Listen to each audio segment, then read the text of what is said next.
Good morning. This week's Sunday morning message will be out of the book of Proverbs, chapter 18. A man who isolates himself seeks his own desire. He rages against all wise judgment. A fool has no delight in understanding, but in expressing his own heart. When the wicked comes, contempt comes also, and with dishonor comes reproach. The words of a man's mouth are deep waters. The wellspring of wisdom is a flowing brook. It is not good to show partiality to the wicked, or to overthrow the righteous in judgment. A fool's lips enter into contention, and his mouth calls for blows. A fool's mouth is his destruction, and his lips are the snare of his soul. The words of a talebearer are like tasty trifles, and they go down into the inmost body. He who is slothful in his work is a brother to him who is a great destroyer. Someone who refuses to seek additional wisdom from others is fighting truth.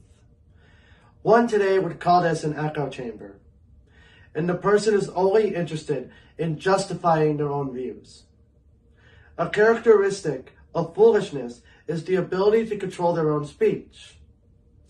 This can lead to a damaged reputation or violence from someone that they offended.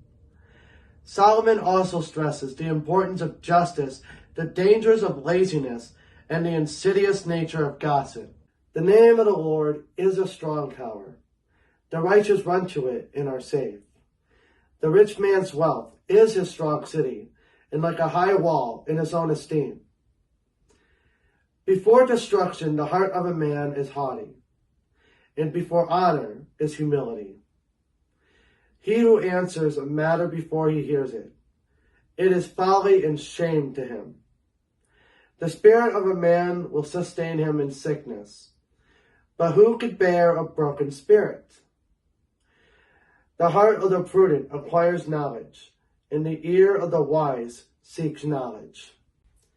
Humility and a sincere search for truth are common themes here. God's name, meaning his character, nature, and promises, is compared to a place of safety. In contrast, people often fool themselves into thinking that money or their own ability are reliable foundations. Not only should a person be humble in their personal life, but they should apply the same attitudes towards matters of judgment. Many claims sound convincing at first, only to fall under scrutiny. A wiser person tries to find out more information, rather than arrogantly jumping to conclusions.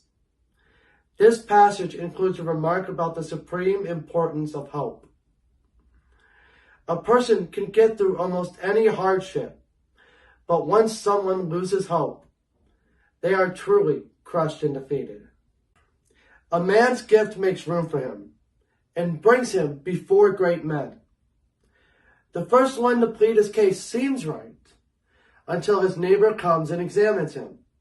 Casting lots causes contentions to cease and keeps the mighty apart. A brother offended is harder to win than a city, and contentions are like the bars of a castle. A man's stomach shall be satisfied from the fruit of his mouth. From the produce of his lips he shall be filled. Death and life are in the power of the tongue, and those who love it will eat its fruit. He who finds a wife finds a good thing, and obtains favor from the Lord. A poor man uses entreaties, but the rich answers roughly. A man who has friends must himself be friendly, but there is a friend who sticks closer than a brother. The last segment of this chapter gives observations about perception and relationships. Wealth can make a person more receptive, and unfortunately lets a person get away with being rude or entitled. Solomon here provides warnings about undue conflict. He knows the enhanced bitterness which happens when close friends and family have a falling out. Several proverbs mention objectivity and the need to control one's speech. An especially famous phrase at the end of this chapter notes that true friends can be more loyal than one's own family. Thank you for watching. Next week, we'll be continuing out of the book of Proverbs with chapter 19. God bless.